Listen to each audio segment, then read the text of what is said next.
Au Nigeria, la crise inflationniste se poursuit, mais aussi le gouvernement décide d'augmenter les salaires minimums sur le territoire. Est-ce donc un géant qui est dans l'impasse économique? On aura le temps d'en parler avec notre consultant. En deuxième partie, nous parlerons toujours de l'actualité au Nigeria, cette fois-ci avec le richissime Aliko Dangote face à la mafia du pétrole. L'interrogation principale, à qui profite le verrouillage du système pétrolier sur le territoire nigérien et en Afrique en général. Merci à tous d'être avec nous. Nous sommes également accompagnés du consultant permanent de cette émission, Achille Eke, banquier mais aussi expert en haute finance. Bonjour et bienvenue. Bonjour Madame Bégoulet, bonjour à tous les téléspectateurs fidèles de cette émission. C'est un plaisir renouvelé, n'est-ce pas, de faire partie de cette émission et donc d'avoir l'opportunité de partager avec tous les téléspectateurs et téléauditeurs, n'est-ce pas, de cette chaîne. Merci pour l'invitation. Je vous en prie et merci d'être là avec vous dans la troisième partie, habituellement réservée à ce qu'on appelle la pédagogie économique. Nous parlerons de l'investissement dans les technologies de l'information et les télécommunications en Afrique. Merci à tous d'être là. Le grand débat économique commence tout de suite et vous le savez, c'est d'abord un stop informationnel. L'économie d'Afrique et d'ailleurs, c'est tout de suite. Bienvenue à tous.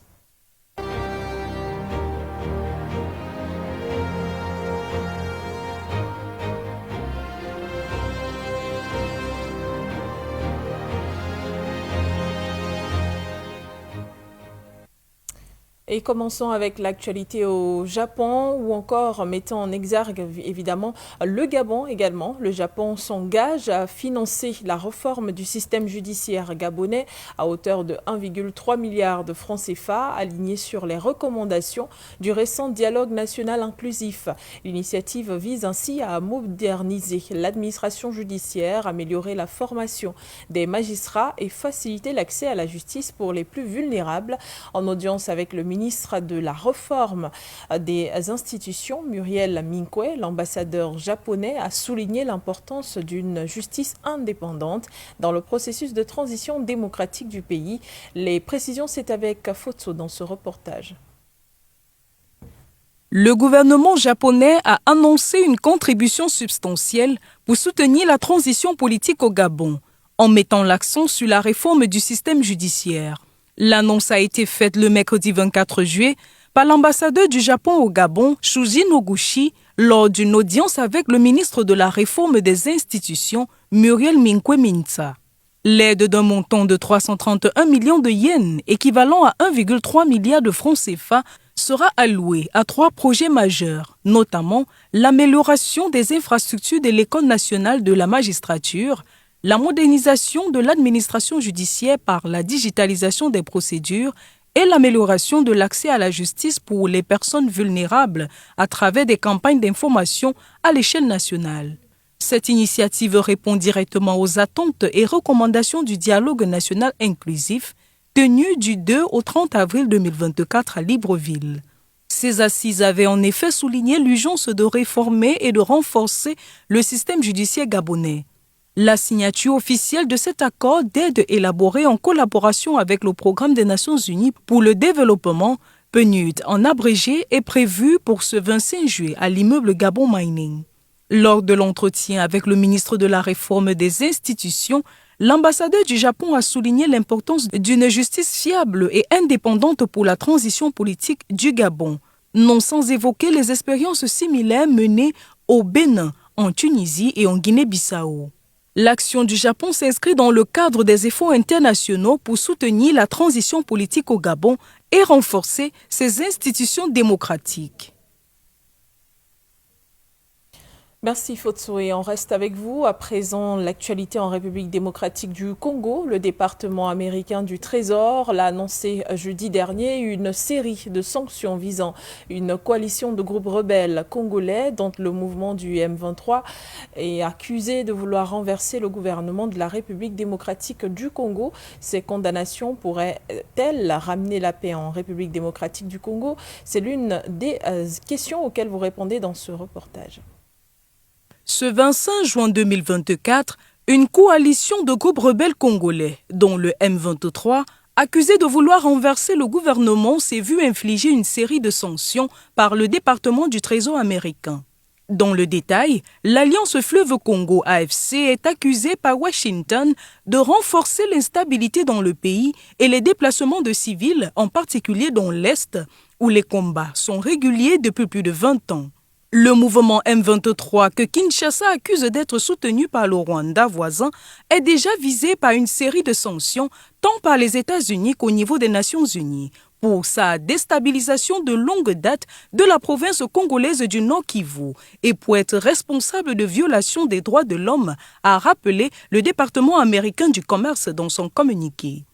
Washington entend rendre responsables ceux qui cherchent l'instabilité perpétuelle, la violence et à blesser des civils afin d'atteindre leur but politique. Les sanctions visent notamment Bertrand Bisimwa, président du M23, et Charles C. Matama, chef militaire d'un autre groupe armé.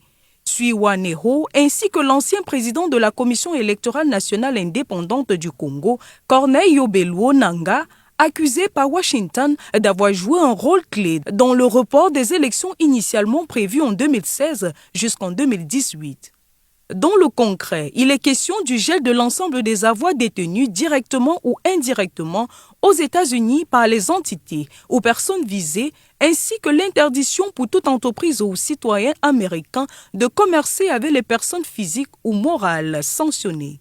Ce qui implique également une interdiction pour les personnes visées d'entrer sur le territoire américain. À ce jour, plusieurs critiques sont unanimes à l'idée que les États-Unis tireraient les ficelles dans l'ombre concernant ce conflit. Et donc, ces répressions seraient une simple diversion. Le M23, qui reçoit une condamnation états-unienne couplée d'une précédente condamnation onusienne, pourrait-il capituler ? Le bain de sang, la famine, la psychose, des millions d'enfants non scolarisés, des centaines de millions de déplacés. Arriveront-ils à connaître la stabilité sur le fallacieux prétexte d'une sanction? Just wait and see. Et au Nigeria, à présent, l'armée avait déjà mis en garde le jeudi 25 juillet contre toute tentative de reproduire les violences récentes observées au Kenya lors des manifestations prévues début août au Nigeria en réaction à l'augmentation du coût de la vie. L'armée a affirmé qu'elle interviendrait pour mettre fin à toute tentative de semer l'anarchie. Reportage. Les forces de sécurité nigériennes ont mis en garde ce 25 juillet les éventuels fauteurs de troubles qui prendraient pour prétexte de manifester contre la vie chère. L'armée interviendra afin de prévenir toute violence lors des manifestations du mois prochain, lors desquelles les citoyens prévoient de protester contre la mauvaise gestion du pays et les difficultés économiques, a déclaré le directeur des opérations médiatiques de la Défense, Edward Buba. Les Nigérians ont le droit de protester pacifiquement, a indiqué le responsable tout en prévenant que les manifestations prévues à partir du 1er août risquaient de tourner à la violence. L'on pourrait, au regard des protestations survenues ces dernières semaines au Kenya, penser que le modèle nigérian en serait une reproduction. Des jeunes étaient descendus dans la rue afin d'exhorter le gouvernement à annuler un projet de loi visant à lever 2,7 milliards de dollars d'impôts supplémentaires. Les manifestations kenyanes ont fait plus de 50 morts. Le niveau de violence envisagé peut être décrit comme un état d'anarchie. C'est pour cette raison que les forces armées ne regarderont pas la nation perdre le contrôle et tomber aussi bas. Et nous ne le permettrons pas, a laissé entendre Edward Buba. Organisées sur Internet, les manifestations prévues à partir de la semaine prochaine visent à protester contre la crise du coût de la vie. L'inflation au Nigeria ayant atteint 34,2%, soit son plus haut niveau depuis 28 ans, à la suite de plusieurs réformes engagées par le président Tinubu depuis l'année dernière. En octobre 2020, des manifestations organisées dans le pays ont fait l'objet d'une violente répression qui a fait au moins 12 morts selon un bilan d'Amnesty International. Au Niger, à présent, la multinationale française de l'uranium a communiqué vendredi 26 juillet dernier à des chiffres bilan de ces derniers mois d'activité. Et rien que pour la période couvrant le premier semestre de l'année 2024, elle a perdu 133 millions d'euros. Raison principale de cette chute, les mesures appliquées par les autorités du CNSP au Niger, avec en prime le retrait à Orano de son permis d'exploitation de la mine d'Imouraren. Les précisions, c'est avec vous, Barga Abega. À peine chassée du Niger, où elle se gavait dans la mine d'uranium d'Imouraren, c'est déjà le naufrage pour l'entreprise française. Pour le premier trimestre de l'année 2024 en cours, la multinationale française vient de perdre 133 millions d'euros. Ce chiffre est issu du bilan présenté vendredi 26 juillet dernier. Des chiffres qui contrastent avec ceux de l'année 2023 avant l'arrivée au pouvoir du général Tiani. C'était alors pour Orano la période de vache grasse. Le groupe avait réalisé un bénéfice net estimé à 117 millions d'euros. Mais en cette année 2024, Orano voit rouge, la faute aux dirigeants du Conseil national pour la sauvegarde de la patrie, le CNSP, qui a retiré à Orano son permis d'exploitation de la mine d'Imouraren. C'est la plus grande mine d'uranium au monde avec des réserves estimées à plus de 200 000 tonnes. Orano, mise en difficulté, court-elle vers la faillite? Bien malin celui qui pourrait répondre à cette question, mais toujours est-il que même la filiale sommaire du groupe français qui exploite la mine d'uranium d'Arlit dans le septentrion du Niger peine aujourd'hui à s'en sortir à cause de l'interdiction mise en place par les autorités du CNSP depuis un an. Et à présent, parlons de l'actualité au-delà des frontières africaines. Présidentielle aux États-Unis, financement excessif. L'ancien président Donald Trump a décidé de porter plainte contre la nouvelle candidate des démocrates, Kamala Harris, pour des fonds excessifs en ce qui concerne sa campagne présidentielle future. On en parle avec notre reporter dans cet élément à suivre. Donald Trump saisit la justice américaine sur les fonds de campagne de Kamala Harris. Après le retrait surprenant de Joe Biden à la course présidentielle, l'actuel vice-président américaine grimpe dans l'estime des démocrates et prend de plus en plus la meilleure place de la candidate capable d'affronter Donald Trump aux élections de 2024. Dans ce contexte politique tendu, l'ancien président républicain a lancé une offensive juridique contre elle. En effet, Donald Trump accuse Harris d'avoir illégalement récupéré les fonds de campagne de Biden, alléguant une violation flagrante des lois sur le financement électoral. Selon The New York Times, c'est David Warrington, conseiller juridique de la campagne Trump, qui a déposé mardi une plainte détaillée de 8 pages auprès de la Commission électorale fédérale. En réponse, l'équipe de la vice-présidente qualifie la plainte de manœuvre juridique fallacieuse. Elle souligne que les comités Biden-Harris ont toujours été autorisés pour l'un ou l'autre des candidats et met en avant leur dynamique financière ayant recueilli 100 millions de dollars de dons dans les 36 heures suivant le retrait de Biden. Pour rappel, cette bataille juridique s'inscrit dans un contexte de tensions politiques croissantes. Donald Trump, faisant lui-même face à plusieurs poursuites judiciaires, semble déterminé à utiliser tous les moyens possibles pour entraver la campagne de sa potentielle adversaire. Le président du Brésil, Lula da Silva, qui assure actuellement la présidence du G20, invite les pays de l'organisation à se mobiliser contre les causes de la pauvreté. Selon les chiffres du G20, la pauvreté touche une personne sur 5 en Afrique, où elle serait la plus criarde.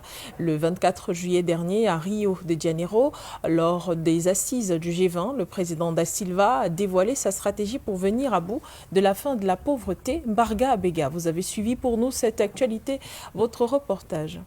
Il n'est pas possible qu'à la moitié du 21e siècle, alors que nous discutons déjà d'intelligence artificielle, nous soyons encore obligés de dire aux dirigeants du monde, s'il vous plaît, occupez-vous des pauvres, parce que ce sont aussi des êtres humains qui attendent beaucoup de vous.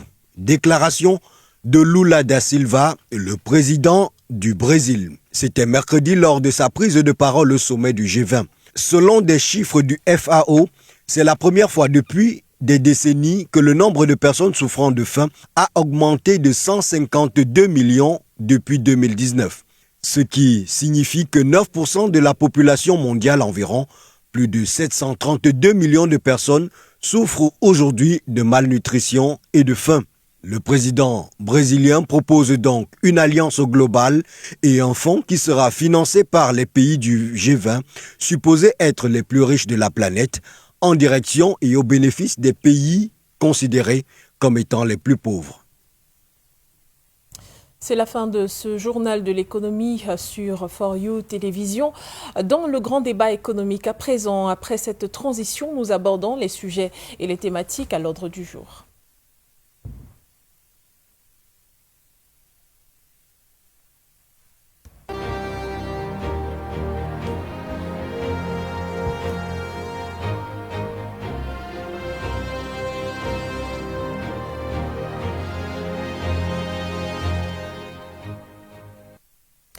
Le Nigeria, considéré comme un géant d'Afrique mais avec un pied d'argile, reste riche en hydrocarbures avec une production de pétrole élevée et également plusieurs autres détails qui peuvent être considérés comme des avantages économiques, mais le pays continue de traverser des moments difficiles avec une inflation au-delà de 34,19% en juillet dernier. Le gouvernement entend augmenter le salaire minimum, soit de 30 000 naira à 70 000 naira après de vives contestations. L'économie nigérienne peut-elle surmonter l'application de cette décision? On en parle avec vous, Monsieur Eke. Bienvenue une fois de plus, vous répondez à cette question. Madame Bigoulier, merci pour la question. Je pense qu'effectivement, l'augmentation du salaire minimum au Nigeria de 30 000 naira à 70 000 naira, bien que nécessaire, n'est-ce pas, pour améliorer le pouvoir d'achat des travailleurs, présente, n'est-ce pas, des défis économiques qui sont significatifs. Alors, premièrement, sur le plan de l'inflation, alors quel est l'impact, n'est-ce pas, de cette décision sur le plan de l'inflation? On sait que l'inflation au Nigeria a atteint 34,19%, comme vous avez dit, en juin 2024. Alors, c'est la plus élevée, n'est-ce pas, comme on a dit, depuis 1996, n'est-ce pas, principalement en raison de la suppression, n'est-ce pas, des subventions sur les carburants et ainsi que de la dépréciation de la monnaie locale, c'est-à-dire le naira. Alors, une augmentation, n'est-ce pas, du salaire minimum pourrait exacerber cette situation, n'est-ce pas? Donc, une hausse des salaires, généralement, entraîne une augmentation des coûts de production pour les entreprises qui se répercute souvent, n'est-ce pas, sur les prix des biens et des services, n'est-ce pas, ce qui continue également à alimenter l'inflation. Vous voyez, c'est un petit peu un cercle vicieux. Alors, il y a également l'impact de ces décisions par rapport au pouvoir d'achat n'est-ce pas, et la consommation au Nigeria. Vous savez, l'augmentation d'un salaire minimum vise, n'est-ce pas, à améliorer n'est-ce pas, le pouvoir d'achat des travailleurs, ce qui pourrait donc stimuler la consommation et par conséquent la demande, n'est-ce pas, globale, n'est-ce pas, dans l'économie. Alors, cela pourrait avoir un effet positif sur la croissance économique à court terme, voyez-vous. Alors, cependant, si l'inflation continue, n'est-ce pas, de croître, les gains en pouvoir d'achat pourraient être rapidement érodés. Donc, ce qui va donc annuler, n'est-ce pas, les bénéfices de l'augmentation salariale. Voilà une autre conséquence. Ensuite, on peut penser à la pression sur les entreprises également. C'est-à-dire que les PME, n'est-ce pas, du Nigeria pourraient être particulièrement affectées, n'est-ce pas, par cette augmentation salariale. N'est-ce pas, on parle des coûts de la main-d'œuvre, n'est-ce pas, qui sont les plus élevés, oui. Qui seront de plus en plus élevés, n'est-ce pas, et qui pourront donc réduire leur marge bénéficiaire, n'est-ce pas, forçant ces entreprises à augmenter, n'est-ce pas, leur prix ou alors à réduire, n'est-ce pas, leur personnel. Voilà, donc cela peut entraîner, n'est-ce pas, une hausse du chômage et une diminution de l'activité économique dans certains secteurs également. On peut également penser à la capacité, n'est-ce pas, de paiement n'est-ce pas, des États du Nigeria, n'est-ce pas, qui dépendent largement des allocations fédérales et des revenus, n'est-ce pas, générés localement, n'est-ce pas, qui pourraient avoir du mal à financer cette augmentation salariale. Ensuite, on peut penser au défi de la main-d'œuvre, c'est-à-dire que en œuvre, n'est-ce pas, de cette augmentation salariale va nécessiter une coordination étroite entre les gouvernements fédéraux, le gouvernement fédéral et les États fédérés, ainsi également avec le secteur privé. Donc, vous voyez que des mesures d'accompagnement, par exemple, n'est-ce pas, telles que les investissements dans les infrastructures et des politiques de soutien aux entreprises, n'est-ce pas, seront nécessaires pour atténuer les impacts négatifs, n'est-ce pas, potentiels de cette augmentation. Merci pour la question. Le coût de la vie très élevé au Nigeria reste inquiétant. Achille Eke, comment justifier au-delà des produits pétroliers la hausse des prix des denrées alimentaires et produits de première nécessité? Alors ça, c'est une bonne question également. La hausse des prix, n'est-ce pas, des denrées alimentaires et des produits de première nécessité au Nigeria est le résultat, n'est-ce pas, de plusieurs facteurs économiques et structurels, n'est-ce pas, qui sont au-delà, n'est-ce pas, des produits pétroliers eux-mêmes. Alors, premièrement, il y a la dépréciation, n'est-ce pas, du Naira. Vous savez que la dépréciation significative du Naira, n'est-ce pas, a un impact direct sur les prix des produits importés. Vous comprenez? Donc, par exemple, en juin 2024, le taux de change, n'est-ce pas, du Naira était d'environ 1500 1,500 Naira pour $1, ce qui marquait donc une dépréciation de 40%, n'est-ce pas, depuis la fin de décembre 2023. Alors, cette dévaluation a entraîné une augmentation des coûts, n'est-ce pas, des biens importés, n'est-ce pas, y compris, n'est-ce pas, des denrées alimentaires, n'est-ce pas, ceci est dû au fait qu'il y a une grande partie des produits de consommation au Nigeria qui sont importés. Et ça, c'est un fait. Il y a également l'inflation qui est également importée. Vous savez que l'inflation a atteint environ 36%, n'est-ce pas, en 2024, et en raison de la faiblesse du Naira et de la hausse, n'est-ce pas, des coûts des importations. Donc, cette inflation, n'est-ce pas, importée dépasse même l'inflation globale, n'est-ce pas, qui était de 34,19% à la même période. Donc, l'augmentation des prix des produits importés tels que les denrées alimentaires contribue de manière significative à l'inflation générale. Il y a les coûts de transport également qui sont également la résultante de ce genre de décision, c'est-à-dire qu'en fait, la suppression des subventions sur les carburants a entraîné une augmentation des prix des carburants, ce qui a directement impacté, n'est-ce pas, n'est-ce pas, les coûts de transport. Alors, le transport est essentiel, n'est-ce pas, pour la distribution des produits alimentaires ainsi que d'autres produits de première nécessité. Mais son augmentation, n'est-ce pas, l'augmentation des coûts de ce transport-là a conduit à une hausse des prix, n'est-ce pas, des produits sur les marchés locaux, ce qui a un impact sur les prix. Donc, voilà, il y a autant de choses comme ça qui participent donc de ces, n'est-ce pas, de cet impact, n'est-ce pas, de la vie chère, n'est-ce pas, qu'on observe au Nigeria. Et voilà que effectivement, on peut penser également aux politiques gouvernementales, voilà, des politiques de l'État, n'est-ce pas, généralement les politiques économiques récentes, n'est-ce pas, du Nigeria, telles que l'unification des taux de change, par exemple, et la suppression des subventions sur les carburants.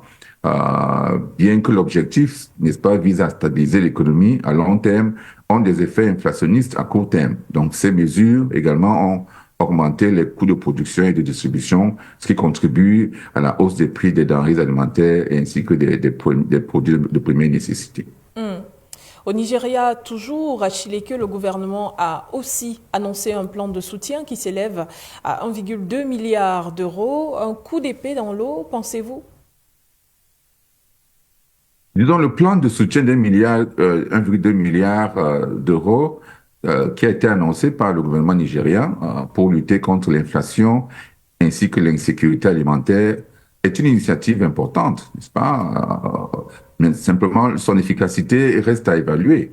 Vous voyez? Alors, si on prend sur le plan des objectifs du plan de ce plan de soutien-là, c'est 1,2 milliard d'euros.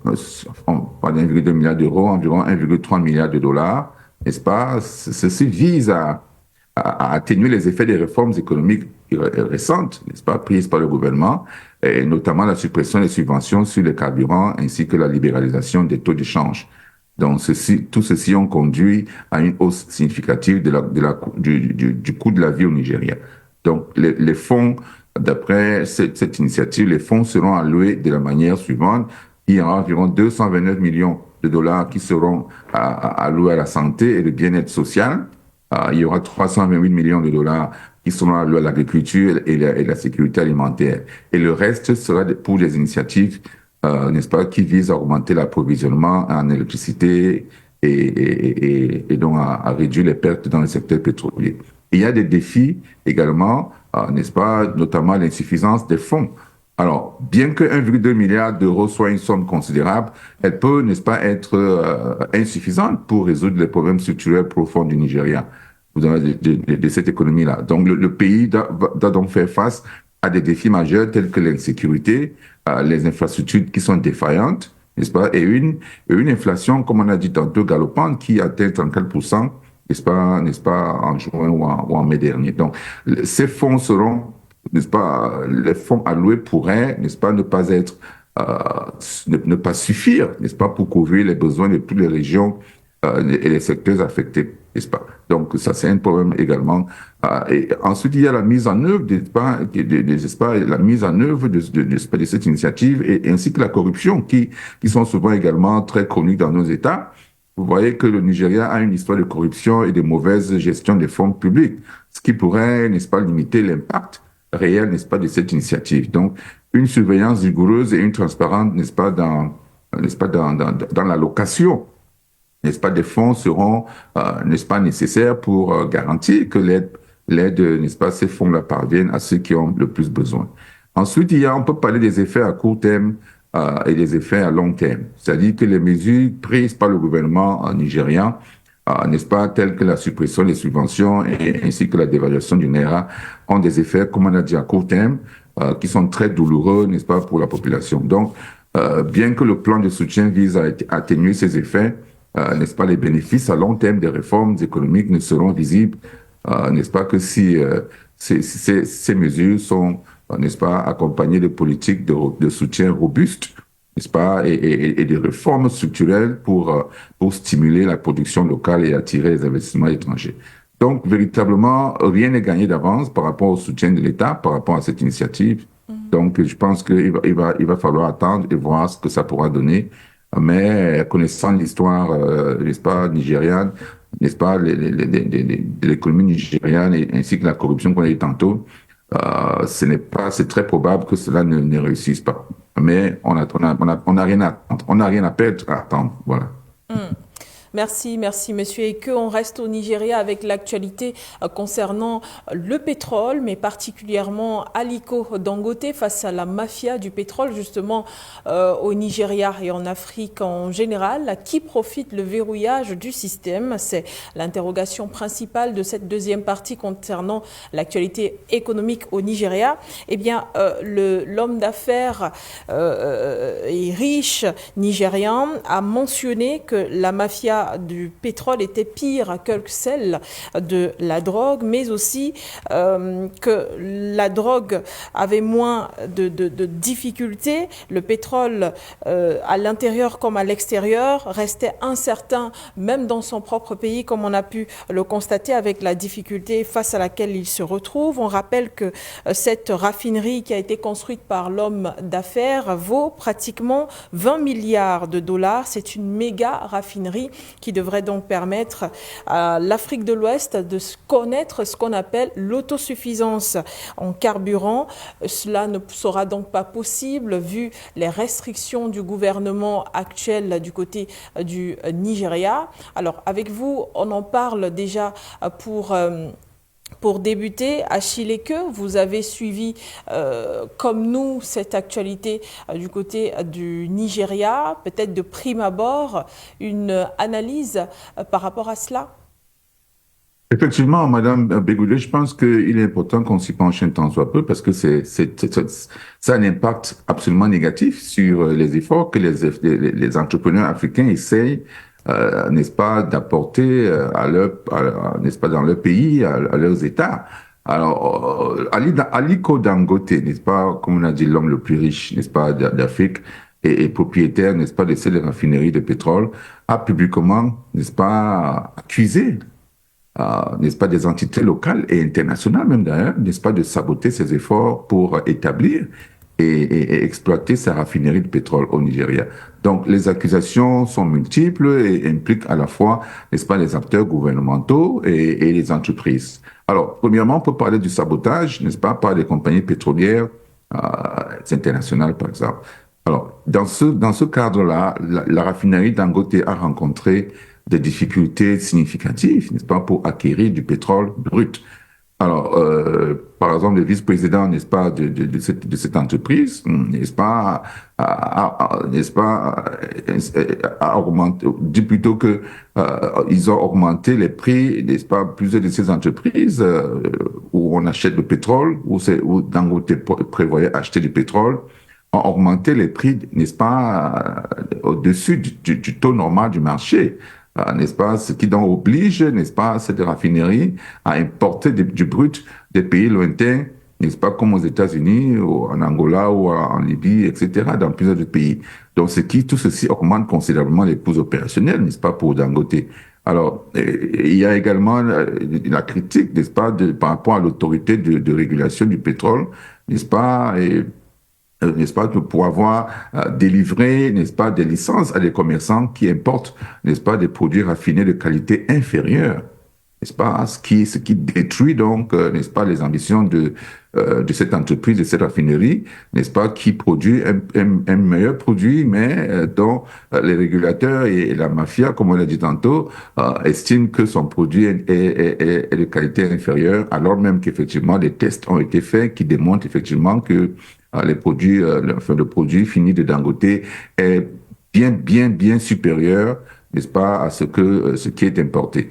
Donc, il y a également que M. Dangote, plutôt le régulateur, n'est-ce pas, du Nigeria, le régulateur du pétrole nigérien, n'est-ce pas, affirme que les produits Dangote, voilà, donc je disais tout à l'heure, c'est lui qui effectivement insiste à dire qu'effectivement les produits de Dangote sont de qualité inférieure, alors qu'en fait, d'après les tests qui ont été faits, c'est des produits de meilleure qualité. Alors, il y a la mafia également, dont M. Dangote, n'est-ce pas, a fait cas tout à l'heure, enfin, récemment dans son interview, n'est-ce pas, qui bloque constamment ses efforts pour développer, n'est-ce pas, des raffineries locales en Afrique, et enfin, ces efforts et d'autres, des efforts des autres personnes également qui voudraient le faire. Et il y a l'impact, n'est-ce pas, social, n'est-ce pas, de cette décision. C'est-à-dire que la raffinerie qui a commencé ses opérations en janvier, n'est-ce pas, 2024, était considérée comme une étape majeure pour le Nigeria, n'est-ce pas, qui devait profiter de sa propre richesse en ressources. Mais pendant des décennies, le Nigeria a exporté du pétrole brut, n'est-ce pas, pour réimporter de nouveau sous forme de produits finis. Et cela revient très cher. Et donc, c'est pour ça que les produits sont chers sur le marché. Alors que si M. Dangote, plutôt sa raffinerie fonctionnait normalement, eh bien, ça devait réduire significativement le prix du pétrole au Nigeria. Donc, tous ces facteurs-là montrent effectivement qu'il y a une mafia pétrolière, n'est-ce pas, qui existe et qui empêche effectivement que cette raffinerie fonctionne normalement. Et donc, on est dans une situation assez confuse aujourd'hui au Nigeria et même dans l'Afrique en général par rapport à ce genre de décisions. L'imposition de l'importation du pétrole au Nigeria et en Afrique en général entraîne donc d'énormes dépenses et pertes. Quelles sont les conséquences directes sur l'économie d'un pays comme le Nigeria aujourd'hui confronté à cette inflation? On parle évidemment là du secteur pétrolier particulièrement. Oui. Alors, l'impact économique est important, n'est-ce pas, par rapport à cette imposition. Alors, premièrement, sur le plan, n'est-ce pas, de la dépendance économique ainsi que de la vulnérabilité, même d'ailleurs, n'est-ce pas, de ce secteur. Alors, si on analyse sur le plan des recettes des recettes pétrolières, le Nigeria dépend fortement, n'est-ce pas, des exportations de pétrole brut. Donc, notamment pour ses recettes fiscales et ses entrées en devises. Par exemple, en 2022, le secteur pétrolier représentait 78%, n'est-ce pas, ou 79%, n'est-ce pas, des exportations totales du pays. Alors, cette dépendance rend l'économie nigériane extrêmement vulnérable aux fluctuations, n'est-ce pas, des prix internationaux du pétrole et aux baisses de production. Alors, il y a également sur le plan de la volatilité économique, c'est-à-dire que la volatilité des prix du pétrole et les perturbations de la production ont un impact direct, n'est-ce pas, sur n'est-ce pas, la stabilité macroéconomique du Nigeria. N'est-ce pas, si on regarde un peu, n'est-ce pas, en 2021, il y a eu une remontée des cours du pétrole entre 2021 et 2022, mais la stabilité macroéconomique du pays a continué de se détériorer en raison, n'est-ce pas, d'une production insuffisante et d'un taux de change, n'est-ce pas, qui était surévalué. Et il y a l'impact, n'est-ce pas, sur la balance commerciale. C'est-à-dire ça crée un déficit de balance commerciale, n'est-ce pas? En 2023, si on regarde la situation nigériane, on voit qu'effectivement, l'excédent commercial du Nigeria est devenu négligeable, n'est-ce pas? Principalement en raison de la baisse des coûts du pétrole brut ici. Alors, dans les importations, donc, de ce pétrole,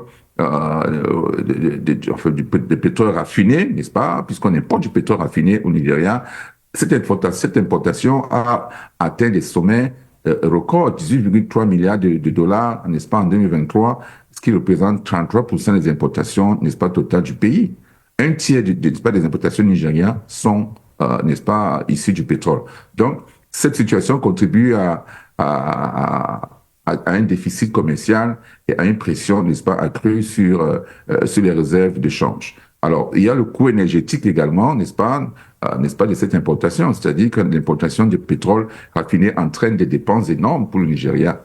Si on regarde les statistiques, on voit qu'en 2022, le pays a importé plus de 28 milliards de dollars de pétrole, de produits pétroliers, ce qui est des coûts, ce sont des coûts qui affectent effectivement les finances publiques nigérianes et limitent donc les investissements dans d'autres secteurs essentiels de l'économie. Donc, il y a plusieurs conséquences comme ça dont on peut parler, mais véritablement, c'est très dommageable pour ce pays, n'est-ce pas, qui a tout pour réussir, pour décoller, pour être une grande puissance en Afrique, mais qui est encore, n'est-ce pas, dans des situations où elle ne permet pas à ses citoyens eux-mêmes, n'est-ce pas, de pouvoir prendre les levées, n'est-ce pas, de l'économie nigériane et donc d'entraîner donc ce pays à des niveaux, n'est-ce pas, qu'elle mérite, n'est-ce pas, de pouvoir y être, parce qu'elle a justement les capacités, elle a vraiment les ressources humaines, elle a, n'est-ce pas, l'expertise, et donc de pouvoir satisfaire son marché intérieur et même extérieur.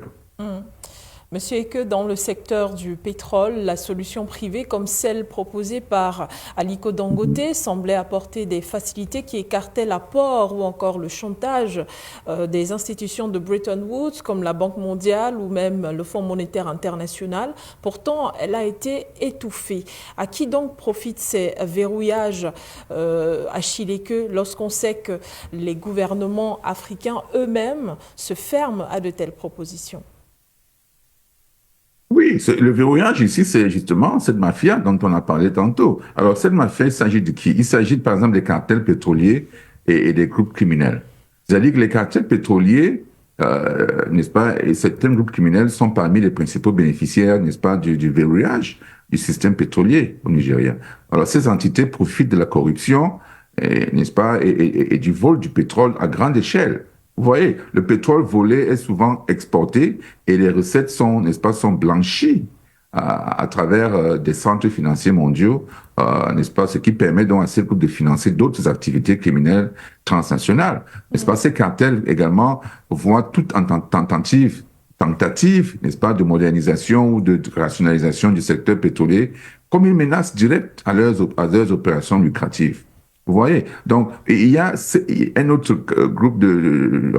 groupe, c'est les importateurs de produits pétroliers, les importateurs. Vous voyez, les importateurs de produits pétroliers raffinés, n'est-ce pas, bénéficient également, n'est-ce pas, du verrouillage du système, c'est-à-dire que le Nigeria, bien qu'étant un grand producteur de pétrole brut, dépend fortement des importations de produits pétroliers raffinés en raison, n'est-ce pas, de la non-fonctionnalité de ces raffineries d'État. Donc, cette situation crée un marché lucratif, un marché très lucratif pour les importateurs qui peuvent donc vendre ces produits à des prix élevés, n'est-ce pas, et donc, souvent, et parfois subventionné par le gouvernement nigérien également. Vous voyez. Il y a également notre groupe, n'est-ce pas, qu'on ne peut pas ignorer, les banques et les institutions financières internationales, comme on a parlé tout à l'heure. Alors, certaines banques internationales ont tenté, n'est-ce pas, de pousser Dangote à défaut de paiement. n'est-ce pas, pendant la période Covid-19. N'est-ce pas, ceux-ci espéraient faire échouer le projet de raffinerie. Cela suggère, n'est-ce pas, effectivement, que les intérêts financiers puissants, n'est-ce pas, peuvent également être impliqués dans le maintien du statu quo dans l'industrie pétrolière. Il y a les élites politiques et militaires également au Nigeria, n'est-ce pas, qui bénéficient également du système actuel, n'est-ce pas, n'est-ce pas, du verrouillage actuel. Alors, tout ceci a comme conséquence, n'est-ce pas, la dépendance aux importations, n'est-ce pas, comme on a dit tantôt, du Nigeria, les pertes de revenus au niveau au niveau n'est-ce pas, du fisc, n'est-ce pas, dans ce pays. Il y a l'inflation ainsi que la dévaluation de la monnaie, n'est-ce pas, qui sont également des conséquences de ce genre d'action dans ces pays-là. Donc, véritablement, c'est un ensemble de choses qu'il faut revoir dans ce pays pour essayer n'est-ce pas, de permettre à ce que ce pays puisse profiter, n'est-ce pas, des ressources naturelles qu'elle a, n'est-ce pas, et donc faciliter la vie des Nigérians qui souffrent et qui peinent également à payer leurs factures ou à vivre décemment. Voilà. Merci, merci Monsieur Eke. On rappelle peut-être pour sortir, vous pourrez en faire un commentaire que l'homme d'affaires Aliko Dangote semble vouloir se tourner désormais vers la Libye. Est-ce que cela est une solution qui paraît envisageable?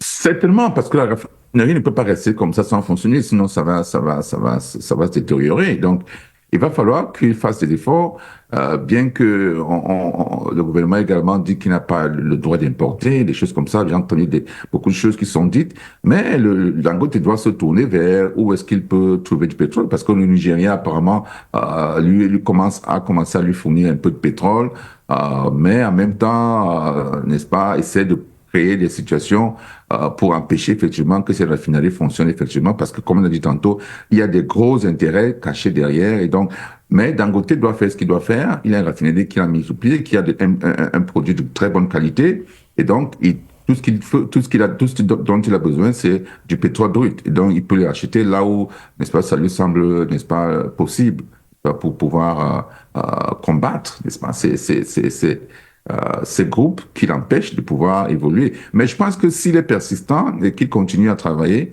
n'est-ce pas, à trouver, n'est-ce pas, le pétrole un peu partout comme il le fait là, avec le temps, les choses vont changer et il pourra donc s'imposer sur le marché parce que son produit est de meilleure qualité. Merci, merci monsieur. Et que l'autosuffisance pétrolière, ce ne sera donc pas d'ici demain la veille en Afrique de l'Ouest avec ses difficultés. Ce fut un plaisir d'échanger avec vous sur ces deux premières thématiques. À présent, on va marquer un court arrêt. On revient, c'est pour discuter de l'investissement en Afrique sur les technologies de l'information et les télécommunications.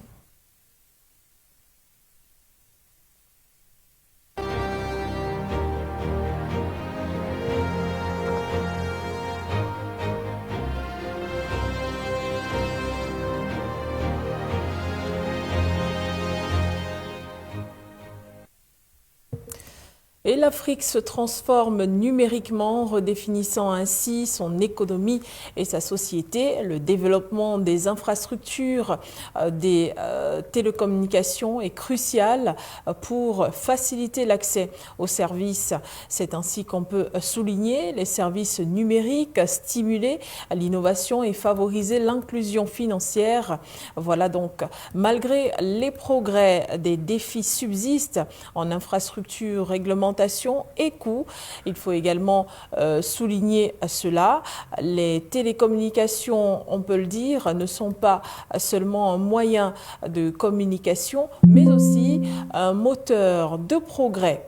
En améliorant la connectivité, les pays africains peuvent débloquer des opportunités économiques, mais aussi, par exemple, l'Internet, aider les agriculteurs à améliorer leurs récoltes, les entrepreneurs également à lancer des start-up innovantes et pourquoi pas les populations rurales à accéder à des services de santé et d'éducation à distance.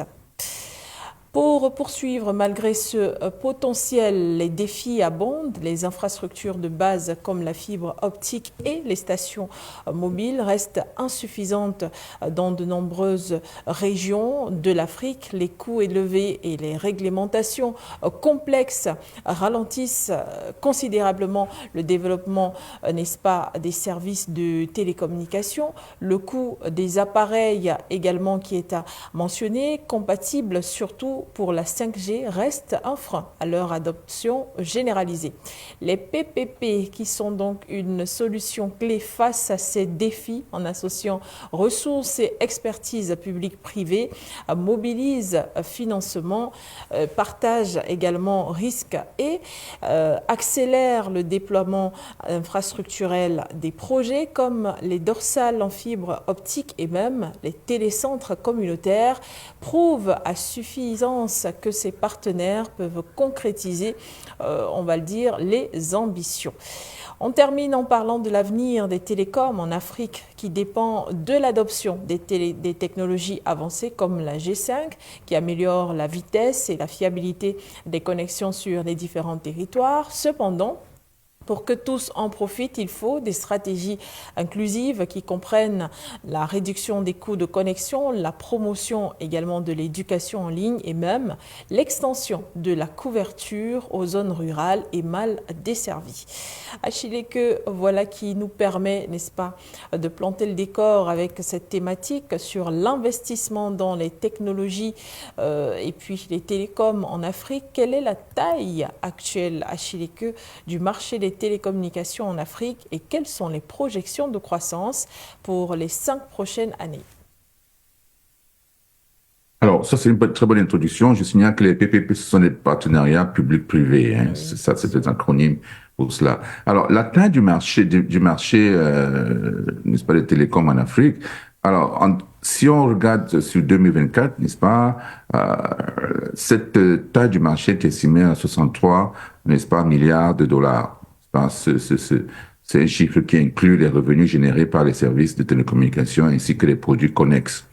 Alors, en termes de projection de croissance pour les prochaines années, n'est-ce pas, le marché des télécommunications en Afrique est prévu de croître à un taux de croissance, n'est-ce pas, d'environ 5%, 5,40% entre 2024 et 2029. D'ici 2029, n'est-ce pas, la taille du marché devrait atteindre 82 milliards de dollars. Alors, quels sont les facteurs de croissance? Eh bien, on peut parler d'une population jeune, n'est-ce pas, et croissante qui existe, n'est-ce pas, avec plus de 60% de la population africaine qui est âgée de moins de 25 ans. Il y a certainement une forte demande pour ces produits de télécommunications ainsi que les contenus numériques. N'est-ce pas?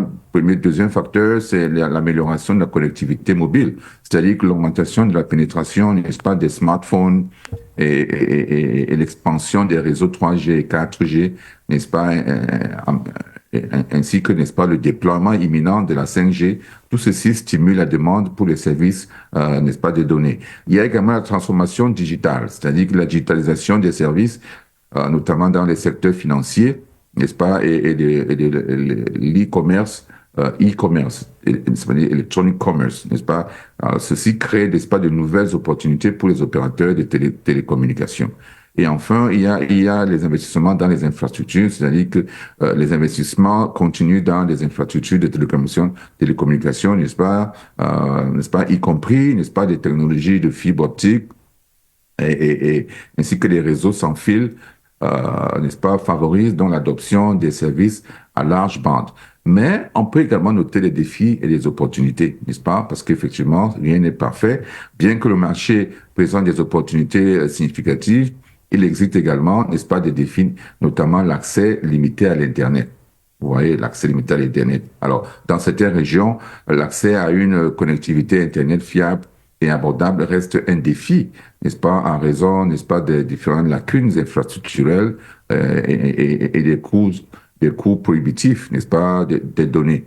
Il y a également la réglementation ainsi que les différentes politiques, n'est-ce pas, c'est-à-dire que les politiques gouvernementales et la réglementation peuvent influencer, n'est-ce pas, la vitesse ainsi que l'efficacité du déploiement, n'est-ce pas, des nouvelles technologies.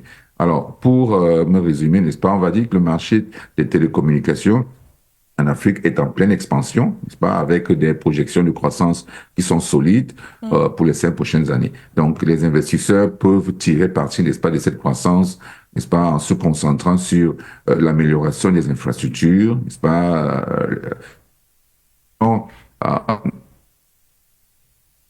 n'est-ce pas, de la demande, n'est-ce pas, en services de télécommunication ainsi que des données. Donc, ces informations, n'est-ce pas, fournissent en une vue d'ensemble clair et détaillé de la taille actuelle, n'est-ce pas, et des perspectives de croissance du marché de télécommunications en Afrique, soulignant ici les opportunités, les défis potentiels pour les investisseurs. Il y a bien des défis, par contre, autour de ce secteur. Quels sont-ils? Quels sont les défis auxquels les investisseurs pourraient être confrontés lorsqu'ils investissent dans les infrastructures de télécommunications en Afrique? Alors, très bonne question. Je pense que premièrement, on peut parler des coûts élevés, n'est-ce pas, des coûts élevés et des dispositifs mobiles ainsi que de la connectivité Internet. Alors, c'est-à-dire qu'en fait, les coûts élevés des appareils mobiles, n'est-ce pas, et la connectivité Internet reste un obstacle majeur. Alors, par exemple, si on prend un exemple de l'Afrique du Sud, par exemple, en Afrique du Sud, par exemple, le taux de pénétration de l'Internet est de 54%. N'est-ce pas? Par contre, les coûts de connectivité sont parmi les plus élevés des marchés émergents, ce qui limite donc l'accès à un plus large public. Vous voyez, la pénétration est grande, 54%, mais les coûts sont vraiment onéreux. Alors, il y a également l'insuffisance des infrastructures, c'est-à-dire que malgré les progrès de nombreuses régions, n'est-ce pas, régions en Afrique, enfin, malgré les différents progrès, plusieurs régions en Afrique, n'est-ce pas, souffrent encore d'infrastructures qui sont inadéquates. Donc, pour atteindre cet objectif, n'est-ce pas, c'est-à-dire une couverture d'Internet universelle, n'est-ce pas, des investissements massifs sont nécessaires, notamment dans les stations 4G et les réseaux de fibre optique qui existent en ce moment. Il y a la réglementation, n'est-ce pas, et les politiques, n'est-ce pas, des différents États. Vous voyez les exigences réglementaires, n'est-ce pas, qui sont de plus en plus accrues, ainsi que les politiques, n'est-ce pas, des différents États peuvent compliquer les investissements. Vous voyez, donc les opérateurs doivent se conformer, n'est-ce pas, à des protocoles stricts, ce qui peut ralentir, n'est-ce pas, le processus, n'est-ce pas, et augmenter les coûts. Donc, ceci est un inconvénient également. Bon, en fait, on peut également parler de l'endettement de nos États, ainsi que de la pénurie de main-d'œuvre qualifiée, qui sont également des raisons pour lesquelles n'est-ce pas, la pénétration est faible dans nos États en termes de télécommunications. L'accès limité à l'électricité également est un facteur qu'on ne peut pas ignorer. Sans électricité, on ne peut pas avoir de télécommunications, n'est-ce pas? C'est un problème épineux, donc il va falloir que nos États s'attellent à pouvoir produire plus d'électricité. Certains États optent pour des solutions nucléaires, etc. Mais de toute façon, il sera important pour satisfaire la demande d'avoir suffisamment d'électricité pour pouvoir satisfaire la demande. Donc, alors, il y a la complexité, pardon, des différents acteurs, plutôt les différents actifs de technologies de services. Alors, ici, on pense en quoi? On pense aux technologies de services qui sont dépassées ou qui sont insuffisants, et ainsi que la complexité croissante, n'est-ce pas, de ces actifs-là, notamment dans l'intégration de l'intelligence artificielle qui est, n'est-ce pas, la nouvelle technologie aujourd'hui.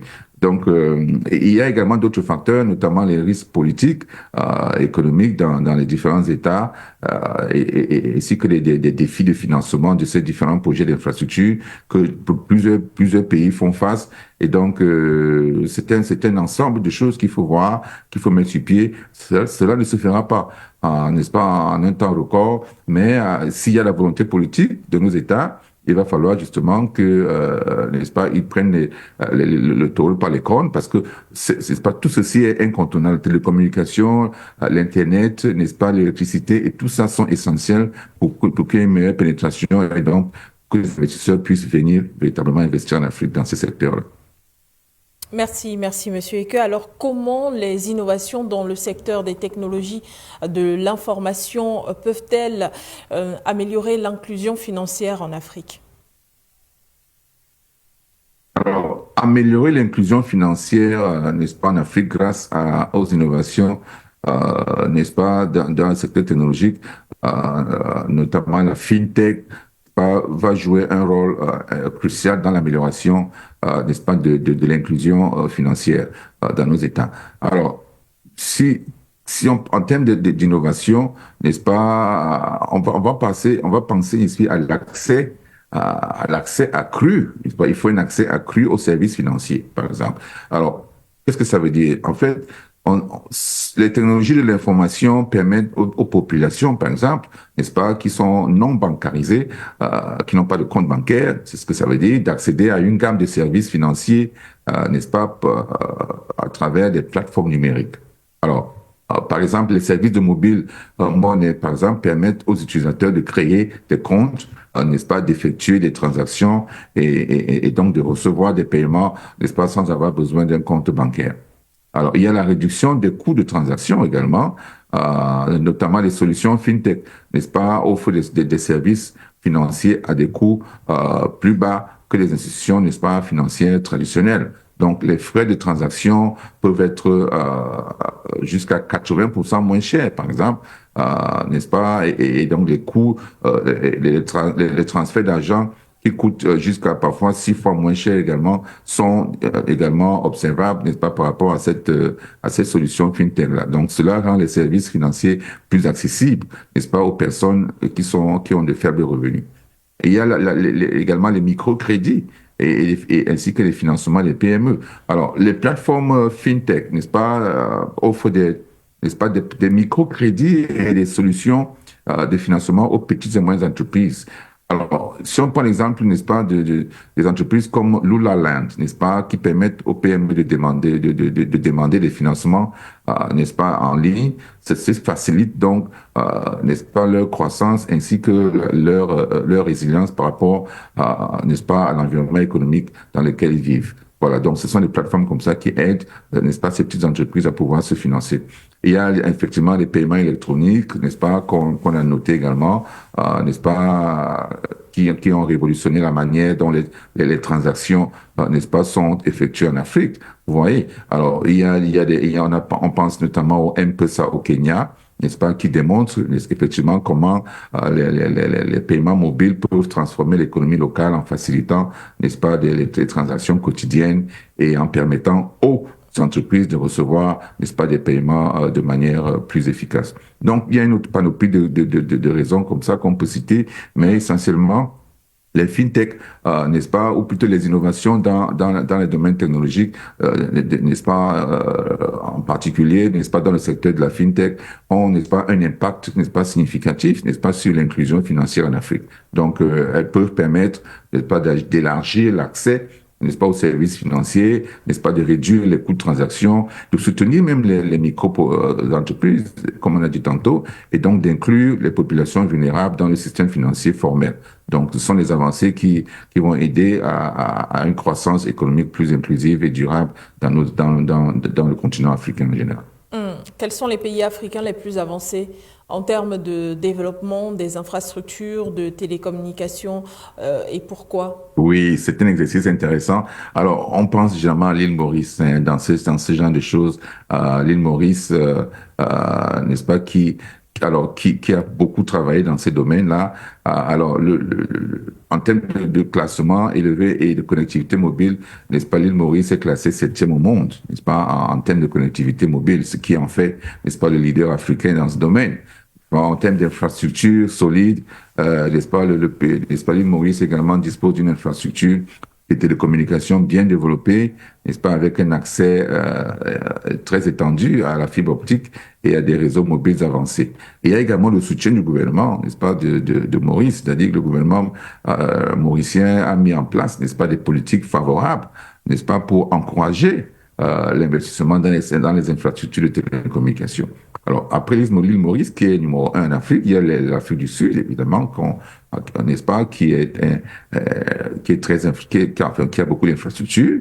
Alors, si on regarde le marché de télécommunications en Afrique du Sud, c'est l'un des plus matures, n'est-ce pas, du continent, et donc représente environ 6% du PIB, n'est-ce pas, de l'Afrique du Sud. il y a des acteurs dominants, n'est-ce pas, dans ce secteur, comme MTN, n'est-ce pas, que vous connaissez, et d'autres chaînes et d'autres entreprises, n'est-ce pas, qui jouent un rôle, n'est-ce pas, clé dans le développement des télécommunications, non seulement en Afrique, ou alors en Afrique du Sud, mais aussi dans d'autres pays africains, n'est-ce pas? On les connaît dans il y en a, je crois, il y a MTN au Cameroun également, donc ils sont un peu partout, et ça c'est la force, n'est-ce pas, de l'industrie technologique de l'Afrique du Sud.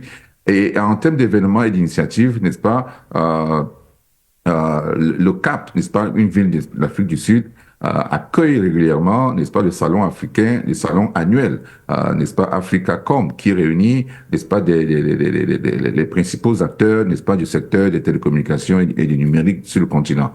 Donc, ceci souligne donc l'importance de l'Afrique du Sud dans ce domaine-là. Et il y a en troisième position le Kenya. En termes de télécommunications, le Kenya. Alors, on a dit tout à l'heure que le Kenya est un pays qui est célèbre pour son service de mobile, son service mobile M-Pesa, qui a révolutionné, n'est-ce pas, les paiements mobiles et l'inclusion financière en Afrique. Alors, ce pays a un taux de pénétration de la téléphonie mobile qui est extrêmement élevé, avec plus de téléphones portables que d'habitants. Alors, ça, c'est fascinant. Vous voyez? Alors, si on regarde par rapport au Centre financier international de Nairobi, cette entreprise offre, n'est-ce pas, des incitations fiscales, ainsi que d'immigration, d'ailleurs, n'est-ce pas, pour attirer les investisseurs dans le secteur des services financiers. Ensuite, là, il y a la Tunisie qui est quatrième, n'est-ce pas? Et alors, quatrième, la Tunisie est classée 89e, par exemple, au monde en termes de connectivité mobile, ce qui en fait l'un des leaders en Afrique du Nord. Alors, l'Égypte est cinquième, n'est-ce pas? L'Égypte est 96e au monde, n'est-ce pas, pour la connectivité mobile, et continue d'investir dans l'amélioration, n'est-ce pas, de son infrastructure de télécommunication. Vous voyez? Donc, il y a plusieurs pays, donc, qui ont fait un travail considérable, mais n'est-ce pas, il reste beaucoup à faire, n'est-ce pas, sur le continent. Nous sommes 54 pays sur le continent, donc il y a beaucoup de travail à faire dans tous ces pays qui n'ont pas encore assez d'infrastructures, et donc un travail, n'est-ce pas, sérieux doit être mis en place pour pouvoir, n'est-ce pas, amener tous ces pays à un niveau, n'est-ce pas, acceptable de télécommunication aujourd'hui.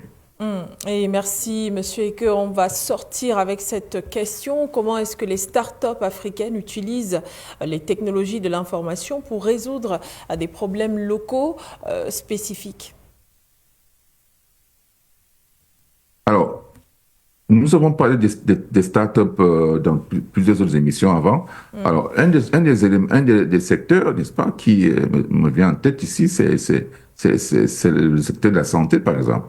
N'est-ce pas? Alors, il y a des startups, n'est-ce pas, au Kenya, n'est-ce pas, même récemment également au Soudan du Sud, n'est-ce pas, qui déploient des équipes médicales dans des zones reculées et qui permettent, n'est-ce pas, aux patients d'obtenir une couverture médicale abordable, n'est-ce pas, à travers des applications mobiles.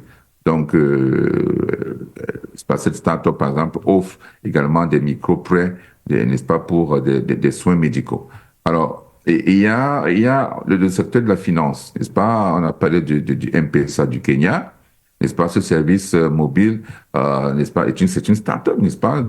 Qui offre, n'est-ce pas? Un service qui permet aux utilisateurs de transférer de l'argent, n'est-ce pas? De payer des factures, n'est-ce pas? D'accéder à des services financiers sans avoir besoin d'un compte bancaire traditionnel. N'est-ce pas? Ça, c'est important parce que la pénétration bancaire en Afrique est encore très, très faible. Donc, cette solution de start-up est la bienvenue. Il y a les applications pour la diaspora sénégalaise, c'est-à-dire qu'une application, n'est-ce pas, permet aux membres de la diaspora de contrôler l'argent envoyé à leurs proches, n'est-ce pas, en réglant directement leurs factures d'électricité, de télécommunications, ou en fournissant, n'est-ce pas, des bons d'achat, n'est-ce pas, n'est-ce pas, dans certains supermarchés, ce qui réduit donc ainsi les risques de détournement de fonds. Dans le domaine de l'agriculture, il y a des plateformes de gestion agricole, n'est-ce pas, qui sont créées. Il y a des startups qui utilisent, n'est-ce pas, les applications mobiles et les plateformes, n'est-ce pas, et des plateformes en ligne, n'est-ce pas, pour fournir des informations en temps réel sur les conditions météorologiques, par exemple, n'est-ce pas, les prix des marchés ainsi que les meilleures pratiques agricoles. Alors tout ceci aide, n'est-ce pas, les agriculteurs à augmenter leur productivité ainsi que leurs revenus. Et si on regarde également dans le domaine de l'éducation, qui est un secteur très important également, il y a des startups qui développent des plateformes d'apprentissage en ligne, n'est-ce pas, ainsi que les applications qui éduquent, n'est-ce pas, pour offrir des cours et des ressources pédagogiques accessibles à un large public. Donc, et ce public-là également, il comprend également les zones rurales. Donc, il y a beaucoup de secteurs comme ça où les startups, n'est-ce pas, trouvent des solutions, n'est-ce pas, spécifiques pour les différentes situations en Afrique. Et donc, ce qu'on peut dire, c'est de continuer, n'est-ce pas, que ces innovations permettent, n'est-ce pas, non seulement de l'amélioration des conditions de vie des populations locales, mais aussi à la croissance économique et au développement durable du continent.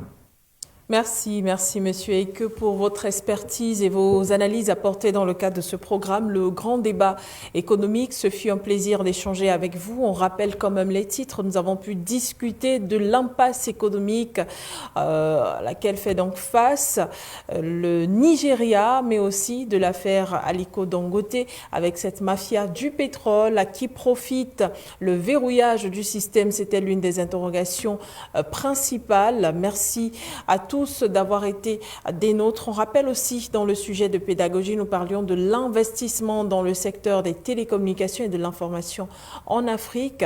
À très prochainement, Monsieur Eke, à très prochainement également à ceux qui nous ont regardés. L'information et les programmes se poursuivent sur For You Media Africa. Restez en notre compagnie. Au revoir à tous.